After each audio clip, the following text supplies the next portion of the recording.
Avec mon groupe de musique, on veut aller au bout de l'aventure. Pour ça, on a trouvé quelqu'un qui nous écoute, qui nous soutient et qui nous fait confiance. Je suis Laurent, j'ai trouvé ma banque.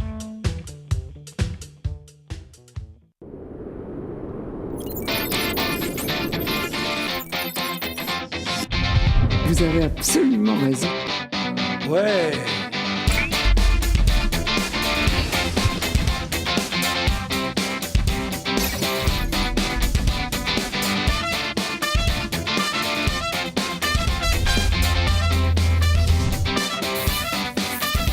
Qui se forme, hein. J'ai l'impression que maintenant ça devient... On s'entend très bien. Oui, mesdames, messieurs, bonjour. On a déjà un peu démarré avant le générique, mais il fallait échauffer un peu Marie-Paul Wolf. On n'est pas d'accord sur tout. Voilà, je ne sais pas ce qu'Alain Steinhoff a dit à Marie-Paul Wolf, mais ça l'a mis dans Mais c'est Alain Steinhoff qui l'a énervé comme ça. Bonjour Alain, ça va? Bonjour, oui. Ça va bien? Virginie est avec nous. Bonjour Virginie. Bonjour, moi j'ai rien dit, promis. Non, promis, Ça mais va, sinon.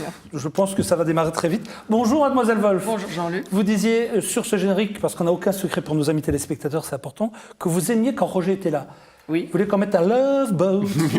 Mais il pense tout le temps. Mais non, mais c'est parce qu'on s'entend très bien. Mais oui, mais Ah, c'est... ça, Oui, j'ai des témoins, ils s'entendent bien, vous avez remarqué oui. le début de Mais l'émission. dès qu'on Oui. voit un homme ou une femme, on pense toujours à un tas de Mais choses. oui. Mais il y a Vous des voulez qu'on véritables... pense à quoi? Mais il y a de l'estime, il y a de l'affection, voilà, dans la vie. L'amitié. Voilà. Ce que vous faisiez juste avant le générique, là, pendant qu'on préparait cette émission, c'était de l'affection, tous les deux?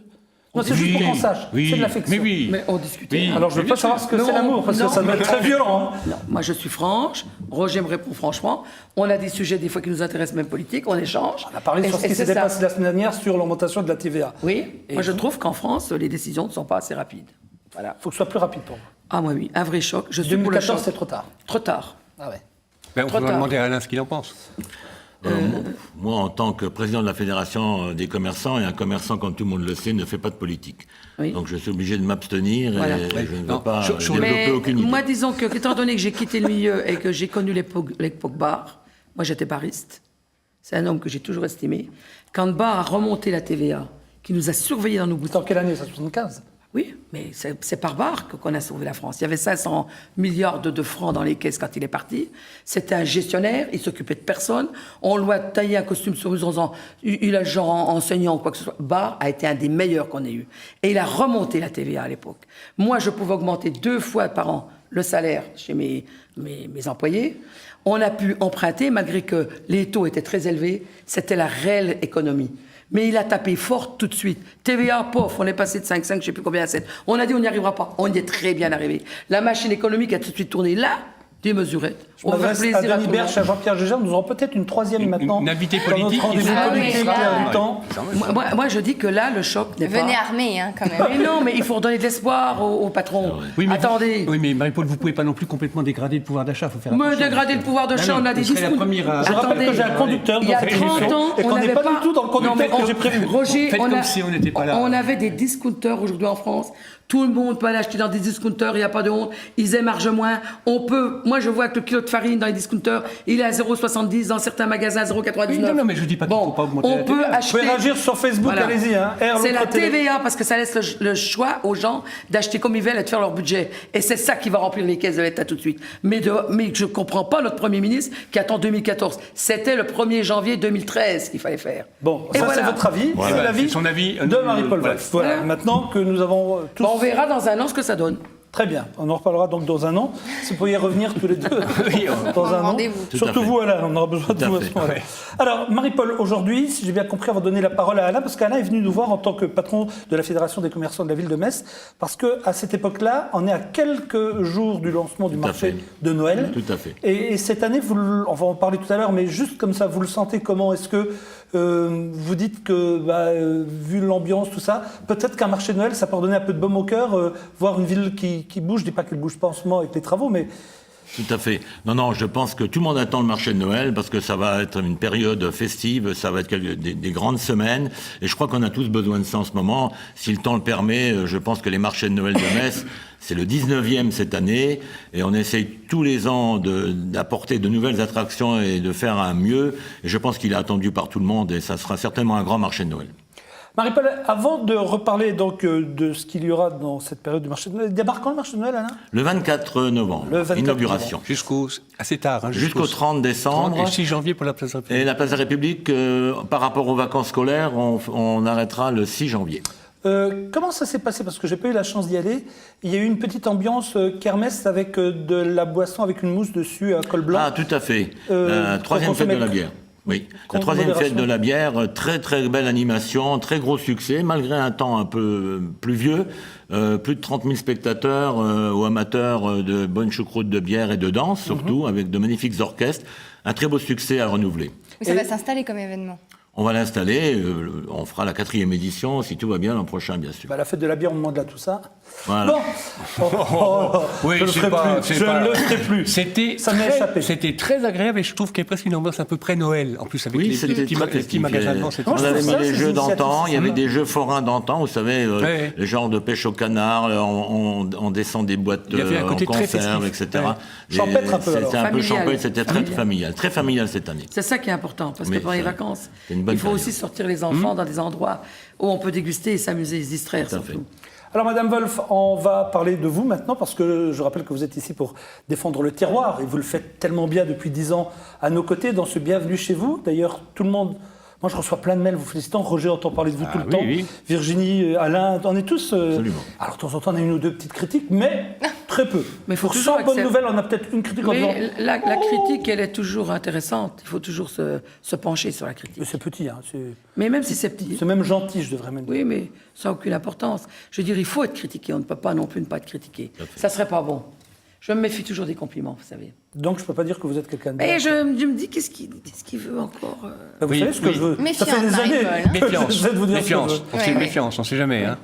Vous avez une méfiance vis-à-vis de moi? Ah non, mais je ne suis pas flatteuse de nature. Ah. Et c'est vrai que la flatterie n'a aucune prise sur moi. Et quand je dis que C'est pas depuis- dans mon caractère. Marie-Paul, quand je dis que depuis maintenant 10 ans, vous allez chaque semaine Oui. chercher des Ah oui. artisans qui ont ou qui n'ont pas les moyens à qui vous permettez pendant Ah oui. une demi-heure Ah, mais d'exister ça, sur un plateau télé. Il n'y a Jean-Luc, pas beaucoup de gens qui le Je font. dois dire que je vous ai été fidèle à travers toutes nos péripéties. Parce que quand on a arrêté RTL9, je vous avais dit, de toute façon, pour moi, même si je suis sollicité, puisque le groupe AB m'avait demandé D'enchaîner, oui. d'enchaîner sur Paris, j'aurais dit je suis fidèle à ma région. J'ai démarré une aventure avec vous.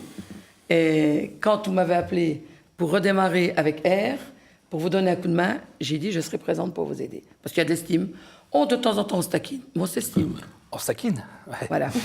On se C'est taquine. rien de le dire. Ah, c'est rien de le dire. Alors, tout ça pour dire que nous allons donc partir aujourd'hui fait. au Grand-Duché de Luxembourg. Oui. Parce que depuis quelque temps, depuis la moutarderie Oui. de M. Munhoven. Munhoven Oui. à Luxembourg, vous êtes fait maintenant un tissu. C'est-à-dire qu'avec vos notre copains. chaîne franco-luxembourgeoise, vous m'avez demandé d'ailleurs de m'intéresser au Luxembourg. Et je pense que cette belle région, qui est complètement complémentaire à nous, qui sera de plus en plus complémentaire, c'était normal qu'une fois par mois, toutes les 3 semaines, je rende visite. Alors c'est vrai que la chaîne Voilà. est luxembourgeoise, elle est comme RTL9 destinée Voilà, l'Est tout de la à France fait. et au Grand-Duché de Moi, je dis que Luxembourg. c'est une chaîne de grande région, Voilà. autant présente en Lorraine, puisqu'on garde une très grosse part au Lorrain. Mais je trouve que c'est intéressant aussi de voir ce qui se passe de l'autre côté de la frontière, et surtout francophone, et on a des échanges extraordinaires. Mais vous savez qu'après votre émission sur la moutarderie de Munhoven, de Munhoven, on a pas mal de retours en disant mais pourquoi est-ce que nous, par exemple en Lorraine, on ne peut pas retrouver des produits Bah, qui j'ai sont de l'autre donné- côté de la frontière j'ai donné plutôt qu'aller les ça, chercher à 500 ou 600 km? C'est-à-dire, M. Munhoven doit contacter quelqu'un sur Metz, je lui donne une piste, déjà pour être Ah, c'est en présent. route tout ça. Oui. Roger, vous Mais voyez c'est vrai qu'il faut qu'il s'organise, voilà. Contact. c'est bien. Ça peut être aussi dans l'autre sens. Oui, oui. Dans les deux sens. Là, donc, vous êtes reparti à Luxembourg et vous allez nous présenter un traiteur qui a pignon sur rue depuis des générations. Depuis 1922, la 3e génération, Ah oui. qui est Kempf Kohler. Alors Kempf, c'est Pierre Kempf qui, en 1922, a été faire, je vous dis rapidement son histoire, une formation en Suisse. Il a rencontré une demoiselle Kohler, Marguerite.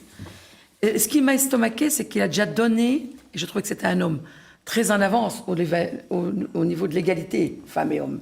Parce qu'il a voulu tout de suite associer le nom de sa future épouse à sa boutique. Je trouve ça exceptionnel pour l'époque. À l'époque, C'est oui. pas Oui, courant, ouais. bah oui, c'est pas courant. Donc, je me disais, Kempf Kohler, ça vient de quoi?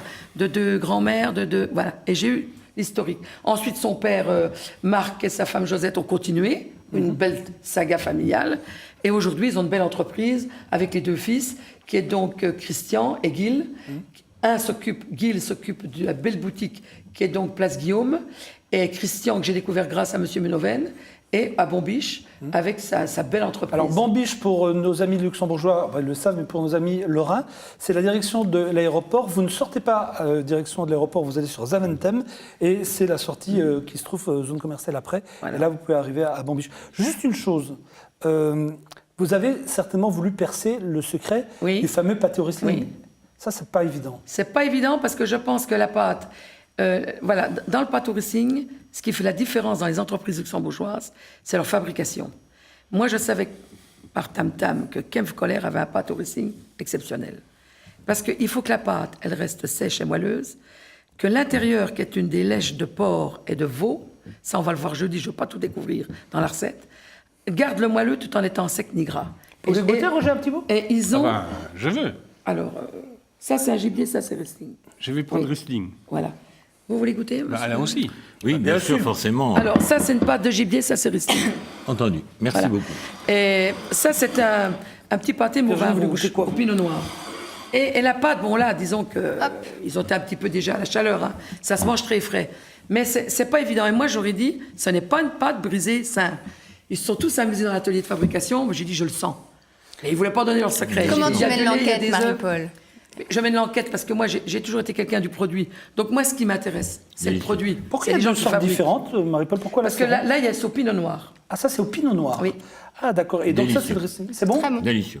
Ouais. Et Mais- ça, c'est donc le pâté Riesling? Oui, ça c'est le pinot petit noir. pâté Riesling. D'accord, j'ai tout compris. Et donc, quand j'ai été voir M. Minoven, je lui ai dit, écoutez, moi, parler de la moutarde, c'est bien, amener sur le plateau des pots de moutarde, c'est bien, mais pourquoi on ne ferait pas un essai de cuisine? Et M. Kempf, ce jour-là, a relevé le défi. Il a dit, écoutez, si cette dame-là veut venir filmer chez nous, il m'a consacré 3 heures. C'est un homme qui a plus de 30 employés. Et ça a bien passé. Je dis, monsieur, pour vous remercier, je reviendrai. J'ai un produit que j'ai vu dans votre vitrine qui m'intrigue. Il m'a dit, c'est un pâté au Riesling, c'est une spécialité luxembourgeoise. Il y a même un nom en luxembourgeois, alors je suis incapable de vous dire. Et j'ai dit, tiens, vous avez cette spécialité-là? Il dit, oui, ça se mange aux apéritifs. L'été, l'hiver, on en vend toute l'année. Je dis, c'est incroyable. Et il dit, il y a une différence. Et entre-temps, moi, je me suis un peu documenté, mais il me dit, écoute, on m'a dit, tu as choisi l'une des meilleures adresses. Kempf, c'est vraiment reconnu, ils vendent ça. On a c'est des incroyable. images? Oui, tout à fait. Eh ben, alors, allons-y, allons faire un tour au Grand-Duché. Mais là, aujourd'hui, je ne vais pas vous dévoiler. Là, nous sommes donc Place Guillaume, hein. rue du Curé, là, avec la cave au fromage et l'entrée de la première boutique qui a été créée en 22. Ils ont agrandi avec successivement des améliorations. Et voici une boutique de produits. Ils ont une fromagerie avec 180 sortes de fromage. Une jeune femme très compétente. 180 sortes de fromage. Oui. Là, c'est la place Guillaume. La place Guillaume, moi, j'ai été émerveillée. C'est une très belle place au Luxembourg. Elle donne sur l'hôtel de ville. Et là, ils ont une belle terrasse. Ils ont des produits frais. C'est un atelier de gibier frais. Il n'y en a plus que 3 au Luxembourg. Il a donc un manche debout avec dégustation de café. Et ces douceurs qui sont là, tenues par Maria, qui a 30 ans de maison. C'est une belle, très, très belle maison au Luxembourg. Belle adresse. Et des gens très compétents. Un personnel, là, les pralines, comme ils disent, moi je dis chocolat, mais j'aime bien ce côté praline. Voilà, leur spécialité Des belles gourmand, aussi, des pralines, hein. belle pâtisserie. Oui. Dites-moi, Marie-Paul, j'ai vu passer du gibier. Alors c'est- voilà, Ah, pardon. Bombiche, voilà l'établissement. C'est là sa base de travail. D'accord. C'est là qu'il a ses cuisines, sa restauration, son service viande et tout. Et qu'à midi, il fait donc les plats du jour pour toutes les entreprises. Ils se sont diversifiés, les 2 frères. Donc Christian s'occupe de tout ce qui est la programmation. Il travaille sur Bombiche. Là, on voit Laurent, un de ses collaborateurs. Et quand j'ai vu ça en vitrine, j'ai dit ça m'intéresse. J'ai dit, je viendrai vous voir. Et vraiment, on a eu un échange extraordinaire. Et je vous encourage jeudi à regarder l'émission. Parce que vous verrez Christian Kempf et vous allez voir comment on fabrique. Et là, son responsable de pâtisserie, qui est français, Laurent, qui est un garçon extraordinaire, il est responsable d'atelier. Il est en train de nous préparer des petits macarons wasabi et saumon. Donc, on fait Macarons sucré-salé, quoi. salés. Oui, le sucré salé. ouais. C'est un homme extraordinaire, de compétence et de gentillesse. Mais en plus de ça, ce qui m'a intéressé, c'est que pour le mariage princier, ils ont créé le macaron princier aux couleurs du Grand-Duché. Vous allez le voir, avec ce petit macaron. Là, c'est toujours le wasabi qu'on voit. Vous allez voir le couleur du Grand-Duché, bleu, blanc, rouge. Voilà. Et ils ont créé une fine crème parfumée à la vanille de Bourbon. C'est vraiment une réussite. Et il m'a dit, ce macaron-là, on l'a sorti pour le mariage princier. Il l'appelle le princier. Et il va être maintenant dans leur boutique. Moi, j'ai trouvé là un personnel extrêmement compétent. Ça m'a fait plaisir de revoir toute cette qualité française de savoir-faire qui maintenant peut porter l'image du savoir-faire français à l'étranger et qu'on est heureux d'avoir le Luxembourg pour pouvoir que tous ces talents s'expriment. Et ils sont 3 ou 4 étaient de la région ici, Mosellane. Et certains Belges font 4 heures d'aller-retour de route tous les jours pour travailler chez Kempf. C'est une grande maison. Et moi, bleu, blanc, rouge, j'ai dit tiens, vous avez fait ça pour la France? On m'a dit non, c'est les couleurs du Luxembourg. Oui, bien sûr. Oui, aussi, avec un Voilà. bleu un peu différent. Voilà. Et vous n'avez pas rencontré le prince? Non. Dommage. On remarquerait qu'ils ont l'air d'avoir une princesse. Je trouve que ce macaron me va. La douceur, l'onctuosité, ils ont une belle jeune femme. Oui. J'ai trouvé que la jeune femme là d'origine belge avait de la classe, elle était très belle. Et voilà ces fameux macarons. J'ai vu, en passant vite dans la vitrine, j'ai vu du gibier. C'est leur Oui. propre gibier, c'est eux qui Eh ben, c'est ça qui est une particularité, c'est que moi j'étais ébahie de voir dans un établissement comme ça, un atelier de gibier comme moi j'en avais un. Et on travaille sur les mêmes normes, et C'est quoi un ça m'a atelier fait de gibier? plaisir. Recevoir les gibiers en pot, Mais là, ah oui, d'accord. attendre que le vétérinaire comme nous, ça se passe en France. Mais je me suis dit, Christian Kem, je lui ai dit, écoutez, moi quand j'ai monté mon atelier grâce au service vétérinaire de la Moselle, je travaillais comme vous.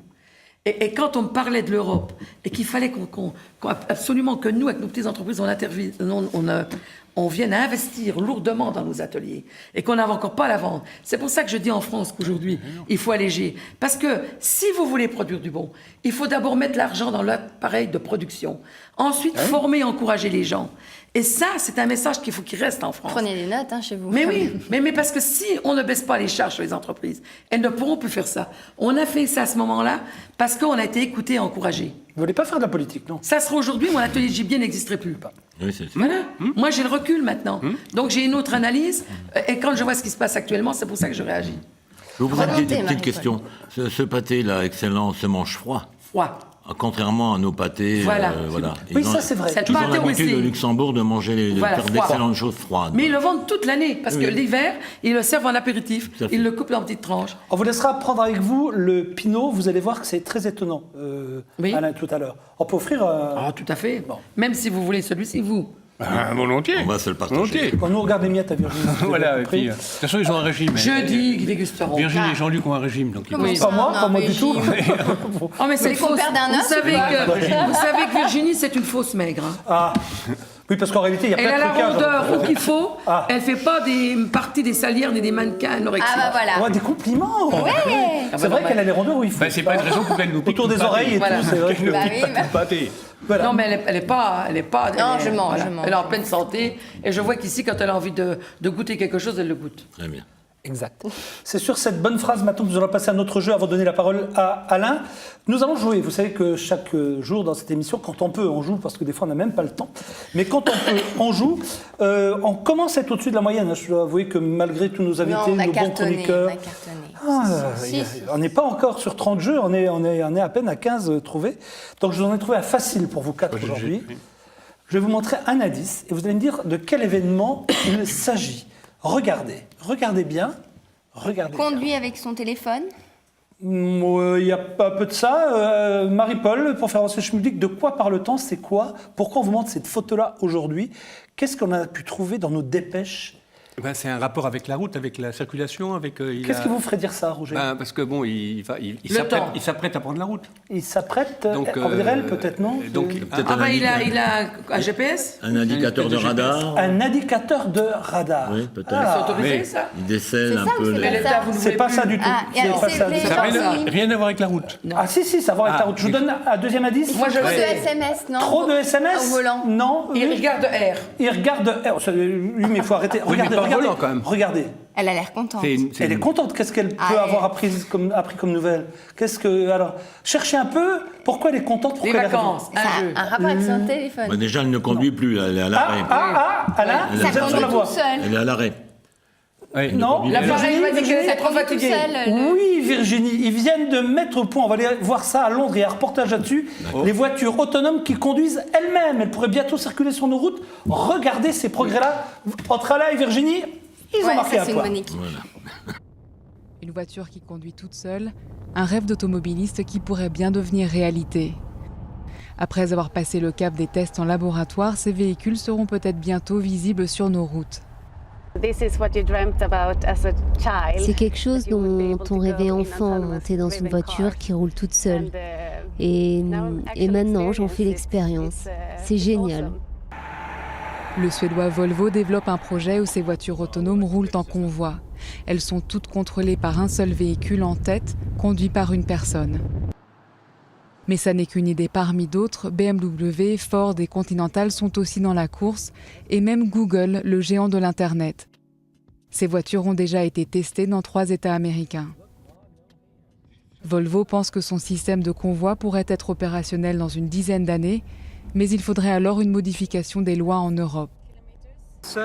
Les lois varient d'un pays à l'autre et il revient aux États membres de légiférer, notamment sur la question de la limite de vitesse. Environ 90% des accidents de la route sont la conséquence d'erreurs humaines. Un argument de taille pour les adeptes des voitures autonomes, ils mettent en avant la sécurité mais aussi une circulation plus fluide. Mais cela n'emballera pas forcément tout le monde. Il y aura peut-être une divergence de vue entre ceux qui veulent juste aller d'un point A à un point B et qui utiliseront les voitures autonomes et le système de convoi, et ceux qui veulent conduire d'eux-mêmes, avoir le pied sur l'accélérateur et le frein. Je pense qu'il y aura toujours des voitures construites pour les personnes qui s'intéressent à l'automobile. Certains véhicules sont déjà capables de se garer tout seuls ou d'avancer en pilote automatique. L'autonomie accrue ne semble donc être qu'une question de temps, mais il sera peut-être difficile de convaincre certains conducteurs de lâcher complètement le volant. C'est ce que j'allais dire. Je pense que la première fois on vous dit lâchez le volant, la voiture va. Je pense que ça va être très dur de dire je lâche le volant. C'est une sacrée concurrence au train aussi. Alors il y a des systèmes intermédiaires qui permettent de mesurer la distance qui sépare la voiture d'avant Et qui vous freine. et qui freine. Ça c'est peut-être déjà un déjà pas premier. mal, ça aussi. Les voitures qui se garent toutes seules, Je vois qui pas freinent l'intérêt pour la d'elles-mêmes. pollution de rouler en convoi dans une voiture. Autant prendre le train. Oui, c'est ça. Oui, il y a un peu ça quand même. Ça fait un Parce peu que je train. trouve que ça, Ouais. c'est... Pour le moment, il faudrait que la voiture soit toute seule, autonome. Il y a avec plus d'avantages des d'avoir le radars, train. c'est pour ça qu'il faut Ça modifier viendra, tout. mais on en est déjà. Dans 50 Moi, ans. je voudrais juste savoir qui est-ce qui a gagné là. C'est-à-dire. Virginie. Là, le concours. C'est Virginie et Alain. Encore Virginie et Alain. Ah bah oui, parce que sur ma droite, là, vous... Bon, bah, je le note. Bah oui, vous pouvez le Moi, noter. j'ai gagné une fois. Ah oui, c'est ça, Roger, Ouais, vous avez gagné une j'ai fois. gagné une D'ailleurs, j'ai les comptes de tout Mais ça. je me demande si Virginie n'a pas les résultats avant. Ah non, juré.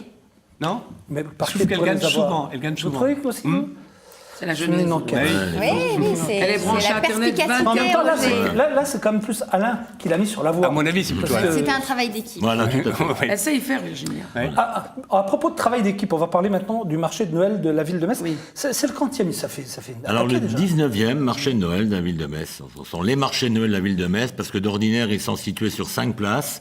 Cette année nous n'aurons que 4 sites parce que la gare, nous ne pouvons pas, bien évidemment, par rapport aux travaux, on ne pourra pas faire de marché de Noël devant la gare. L'année prochaine, par contre, on remettra un marché de Noël devant la gare. Il n'y aura plus de travaux l'année prochaine Je ne pense pas, non, on nous l'a promis. Ça sera fini. Ça sera Le terminé. métis roulera. Le métis fonctionnera et nous amènera Plein de de monde. nombreux passagers qui pourront assister au marché de Noël. Donc cette année, 4 sites. Et cette année, le gros effort, c'est sur la place de la République. Alors cette année, place de la République, une grande roue encore plus grande que celle de l'an dernier. Elle fera 7 mètres de plus. C'est une des plus grandes roues d'Europe. C'est une roue qui nous vient de Düsseldorf cette année.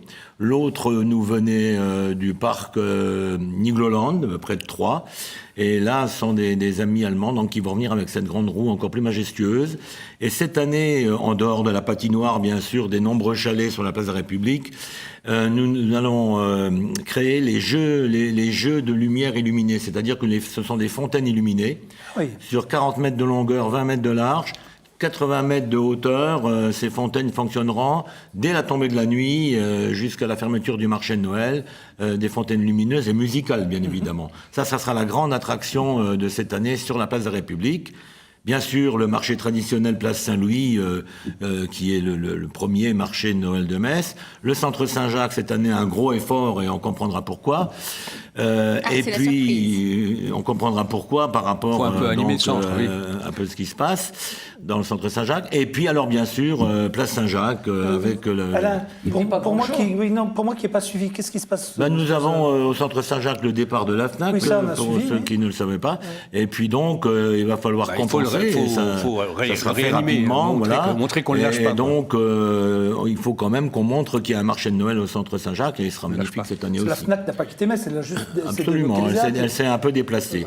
Et au centre Saint-Jacques, nous aurons la boîte aux lettres du Père Noël, c'est-à-dire Place le Père République. Noël sera là, on lui écrit et on répond aux enfants. On a à peu près 8 à 10 000 enfants à qui l'on répond chaque année. Ah oui, et quand qui même, envoient 8 de à 10 000. Oui, tout à fait. C'est beaucoup, hein. Qui envoient de merveilleuses lettres au Père Noël. La place Saint-Jacques avec le grand chalet de la fédération, où vous trouverez absolument toute la décoration de Noël. Et on espère que le temps sera de la partie et ça sera formidable. Ce serait bien. Vous comptez encore sur les touristes étrangers? Oui, on en a énormément.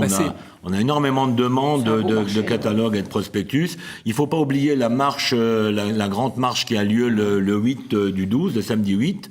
Alors là, il y a des milliers de personnes qui viennent. Mais ça part depuis le Palais complexe des Sports, Saforia. voilà, oui, l'ancien Palais des Sports.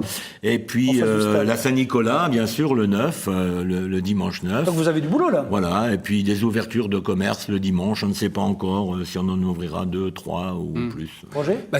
Dans notre langage technocratique, c'est vraiment un élément d'attractivité essentiel, quoi. Quand on est dans le sud et qu'on parle de nos villes, tout de suite les gens repèrent les marchés de Noël, et notamment le nôtre, quoi, qui est le deuxième. En gros, c'est le deuxième. Il est le second, là, il est derrière Strasbourg, bien sûr. Donc c'est à la fois moi j'adore ça, c'est à la fois très agréable pour nous, et en même temps c'est un élément vraiment d'attractivité, de visibilité qui est très fort. Moi, je voulais vous poser une question. Vous sélectionnez les gens qui viennent présenter leurs arts, parce qu'il y a beaucoup de produits manufacturés aussi dans les marchés de Noël. Oui. Vous arrivez quand même à faire le tri? On essaye. Déjà, il y a de nombreux exposants qui viennent depuis les tout premiers marchés de Noël. Oui. Donc ces gens-là, d'office, ils ont la réservation de leur chalet, etc. Alors après, on a 150 demandes alimentaires. Oui. Il est bien certain qu'on ne peut pas transformer ça en marché alimentaire. Il en faut, il y a des nouveautés, etc.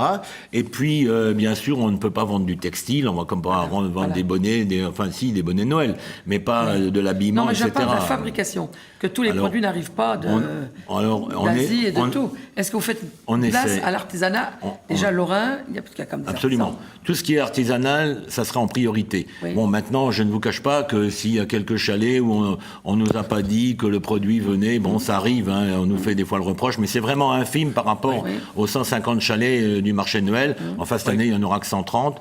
C'est vraiment un. Moi, je trouve d'ailleurs que ça tend à se résorber. Il y a de plus en plus de qualité dans les chats. La spécialité d'un marché de Noël, c'est justement de trouver des produits de la région. Même grande région, même pays à côté. Et donc, vous allez tenir jusqu'à le 30 décembre. Le 30 décembre sur les 3 sites et le 4e site, Place République, jusqu'au 6 janvier. Avec la patinoire. La patinoire, 1000 m² de patinoire, bien sûr. On aura peut-être encore un spectacle de Candeloro. On est en train de voir. On essaiera d'animer cette patinoire. Cette année, on est soutenu par le Conseil général aussi, Metz Métropole aussi. Donc, tout le monde participe un peu. Bien sûr, la ville de Metz en premier lieu et son maire en premier lieu. Et la restauration rapide, comment que ça se passe? Eh bien, il y a des nouveautés sur le marché de Noël. Il y a vous avez les vins chauds, ça c'est quelque chose de traditionnel. Les brais de l'œil, des gens qui font des démonstrations. Les grandes potées. Il y a quelques personnes. Les escargots marchent très bien. Oui. Les huîtres, bien sûr, ça ce sont des produits très demandés. Non, mais des fois de l'artisanat de démonstration. Vous avez les crêperies, vous avez... Oui, mais au niveau alimentaire. Oui. Bon, au niveau alimentaire, ce sont à peu près toujours les mêmes personnes qui viennent, mais elles sont attendues, hein, parce que c'est vraiment des. Il y a vraiment des grands classiques, hein, les gens qu'on vient voir exprès. Voilà. Il y a des plats sur les marchés de Noël, des mets qu'on retrouve que sur les marchés de Noël, toutes sortes de gaufres, des pains d'épices. Oui, j'ai d'accord, mais je pensais peut-être des fois à des artisans comme les pâtissiers qui viennent faire des démonstrations de chocolat, des choses comme ça. On a de nombreux chocolatiers, tout à fait. Alors, je ne sais pas s'ils vont faire des démonstrations, ça serait souhaitable. Mais c'est bien ça. Et bien sûr, on a aussi des boulangers messins qui s'installent. C'est très varié sur ces marchés. Bon, on va s'arrêter là, si vous le voulez bien. Merci beaucoup d'avoir pris du temps pour nous. Alain Chaïnoff, on vous souhaite bien sûr plein de choses. Et vous revenez dans cette maison quand vous le voulez. Vous trois, je vous garde pour la suite. Ça vous dérange pas de rester avec moi? On va regretter M. Chaïnoff, mettons. Oui, c'est vrai, mais bon, il faut bien qu'il aille préparer son marché de Noël. Lui, il travaille, lui. Voilà. Oui, ça, c'est une pierre dans votre jardin, Marie-Paul. On se donne rendez-vous et on va parler du Festival des bulles sociales avec nos invités. C'est juste après la pub. On reviendra avec Roger Cauzel. On va parler de compétitivité. C'est vrai que c'est un mot barbare. On l'emploie tous les jours. On ne sait pas forcément ce que ça veut dire, mais avec Roger, on va savoir parce qu'en Lorraine, il y a 3 pôles de compétitivité. Marie-Paul reste avec nous. Virginie parlera de... Frisson. À tout de suite.